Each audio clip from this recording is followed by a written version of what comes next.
Waddy howdy! Thanks for tuning in. Today we're going to be stepping away from Pokemon for just a little bit and instead talking about my D&D characters. Today I'm going to introduce you to one of my absolute favorite characters, Vitessa Turrithan.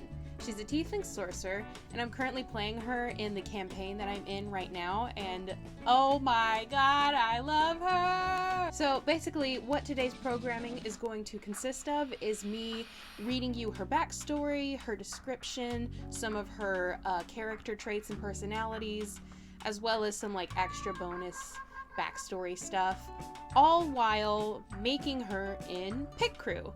Probably going to use a couple different picrews just to get some different sort of vibes of what Vitessa looks like. And I'll include links to the picrews that I use to make her in the description below. So let's start off with her physical description. This is what I have written.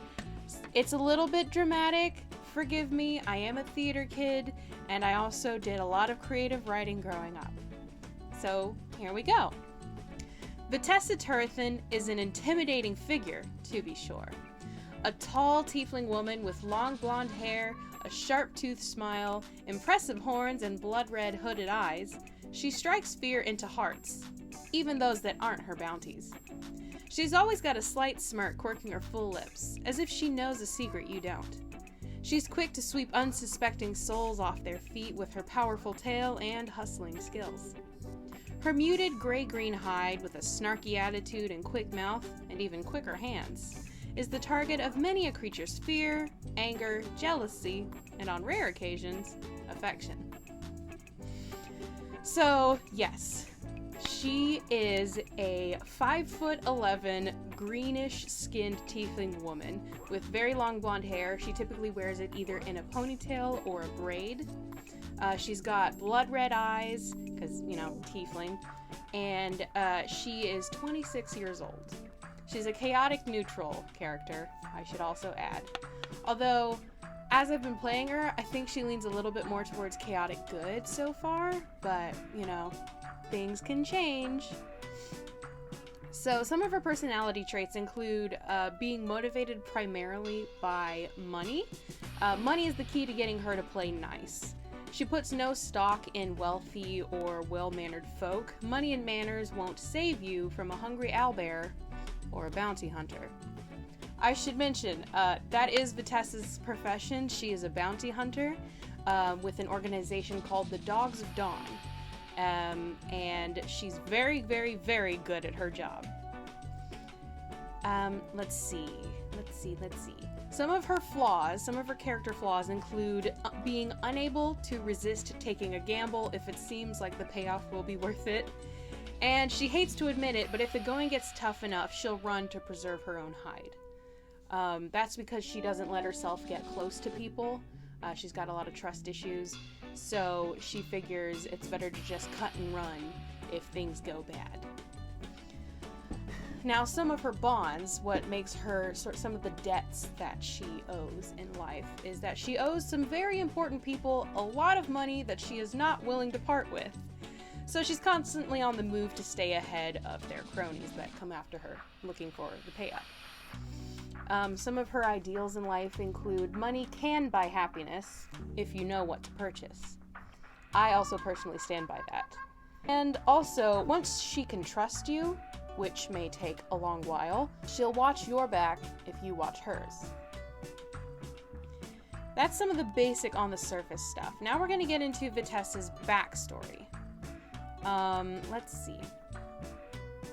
So, here we go. This is the backstory I have written on her character sheet. Again, it's probably going to be dramatic. The Turrithan family has always had a special affinity for poison, but most especially in Vinraxis and Jezebeth's precocious daughter, Vitessa. She has a special talent for concocting far more deadly and varied poisons, and a surging magical power lying just beneath her skin, waiting to be unleashed. When she hit puberty, small patches of green scales appeared randomly around her body. Being more curious about her heritage than her parents, she did some research, and read more than a few molded ancient books to figure out where her talents and scales came from. Turns out, some ancient horny ancestor somehow managed to seduce a green dragon and live to tell the tale. In other words, Vitessa's great-great-great-great-great-great-granny was a monster fucker. Isn't that fun? Generations later, Vitessa Turrithan was born, and the rest is history. She lived a fairly subdued life, as subdued as a tiefling's life ever gets, growing up. Until her 20s, she stayed in a modest cabin in the woods with her crime lord power couple parents, learning how to throw a blade and hustle folks in various ways. Poker, cards, billiards, chess, you name it, she learned it. Her mother helped her learn to control and hone her magic powers. Her father taught her to be cool, collected, and calculating when taking or running a gamble. When Vitessa finally outsmarted her father in a game of chess, she was told to go out in the world and make a name for herself. Her parents sent their only daughter off on a journey of self-discovery, and boy did she discover. After running a few gambles here and there that admittedly didn't go quite so smoothly, she was picked up by the Dogs of Dawn, an underground bounty hunting organization. They'd seen how quick her mouth and hands were, both with insults, cards, and daggers, and had an offer to make. Vitessa gladly accepted and took to learning how to hunt down a score like a mind flayer to brains. She quickly ascended the ranks of DoD, earning a nickname in the process. Checkmate soon became a name whispered in seedy bars and back alleys with a mix of fearful respect, jealousy, and on occasion, lust. Vitessa had succeeded in making a name for herself, but she wasn't going back home now. She'd found a bonus side hustle on top of the hustling that already came with hunting bounties: treasure hunting. It turns out that the skill set needed to excel at bounty hunting had lots of overlap with that of hunting down scores that didn't often have beating hearts. She hunts treasures on her spare time between hunting down the scum she's contracted to kill by DoD. Some of Vitessa's likes include gambling, money, and hunting, whether it's bounties or treasure.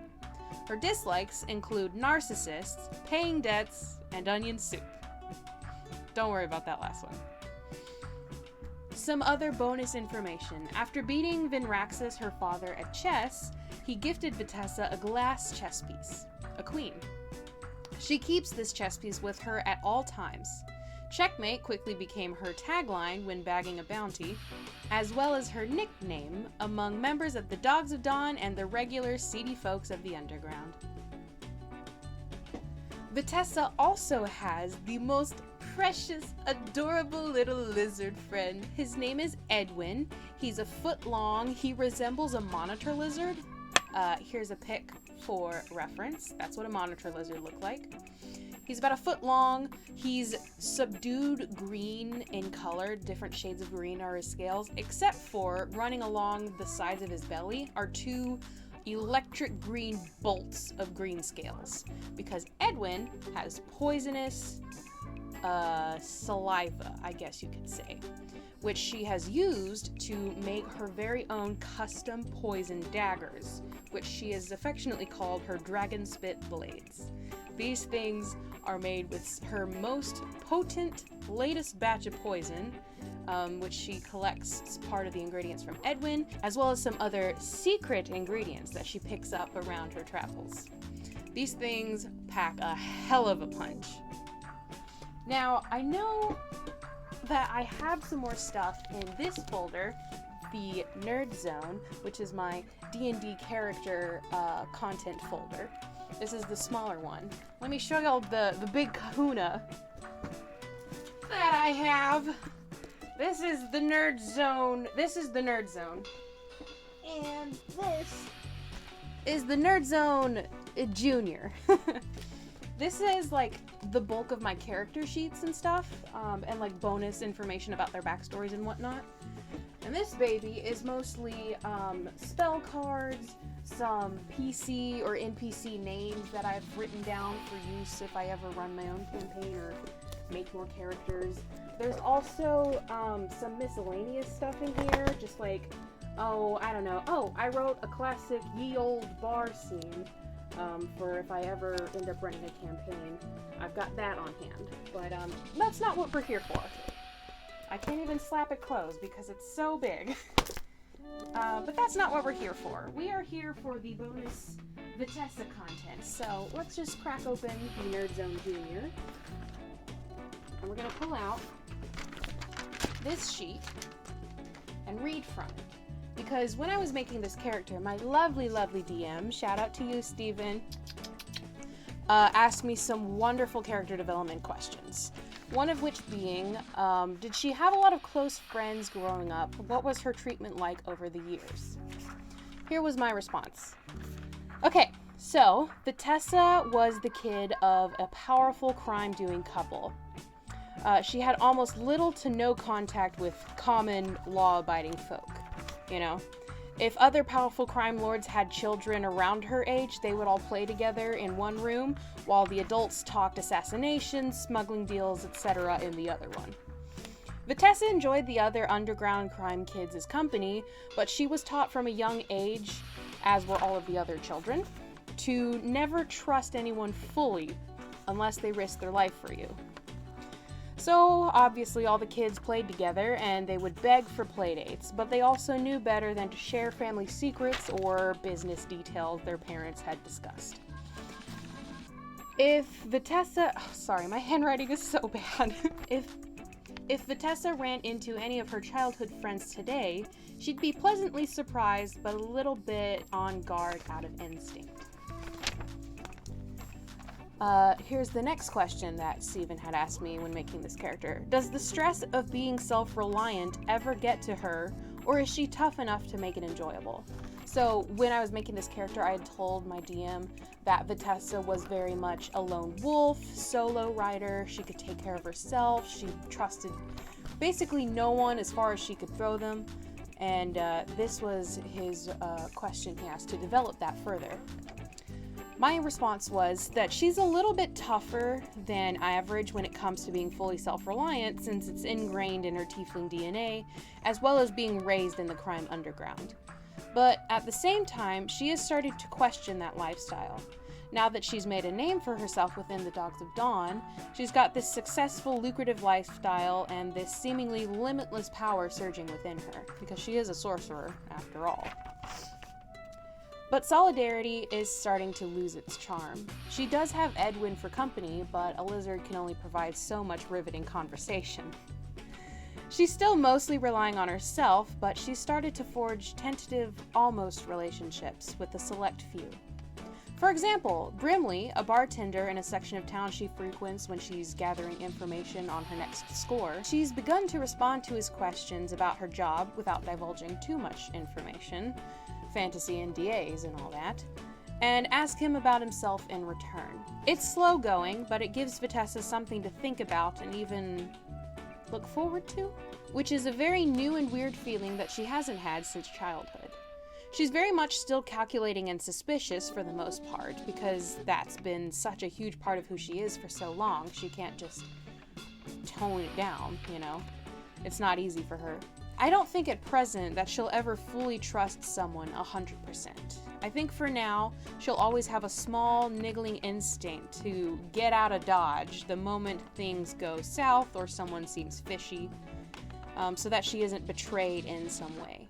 Vitessa wants to have someone, or a few someones, that she can put full faith in, even if she doesn't consciously acknowledge that right now. So, that was her backstory and some filler questions. Now for some other bonus content. We're gonna go through like the organizations she's part of, what allies and enemies she has, etc. So, the only organization Vitessa is like really a part of is a member of the Dogs of Dawn, which is an underground bounty hunting organization. Unlike most underground organizations, the DoD is run quite professionally, almost in a mockery of like a real-world office job. They have quotas, they clock in, they've got a break room, stuff like that. As far as allies go, Vitessa has very few, if any, people she can truly call allies. More likely, they're trusted acquaintances. Bounty hunting doesn't allow a lot of opportunities for making friends, although she does have a mutual respect with a close few of her co-workers. Her parents, Vinraxis and Jezebeth, our crime power couple, are near and dear to her heart, as they taught her almost everything she knows. They did kick her out of the house and tell her to get a job, though, so the fondness has lost some of its edge.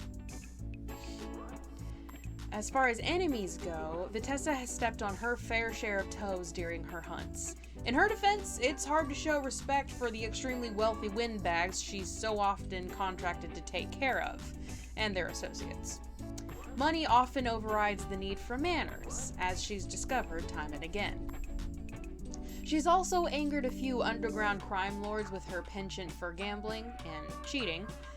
Failure to pay debts owed is quite the inconvenient skeleton to have in one's closet, and she's got a graveyard's worth. Well, I believe that's basically all that there is to tell about Vitessa as of right now. And that's Vitessa. She's a very powerful, independent, driven young woman with her pet lizard around her shoulders and a lot of wild magic surging within her.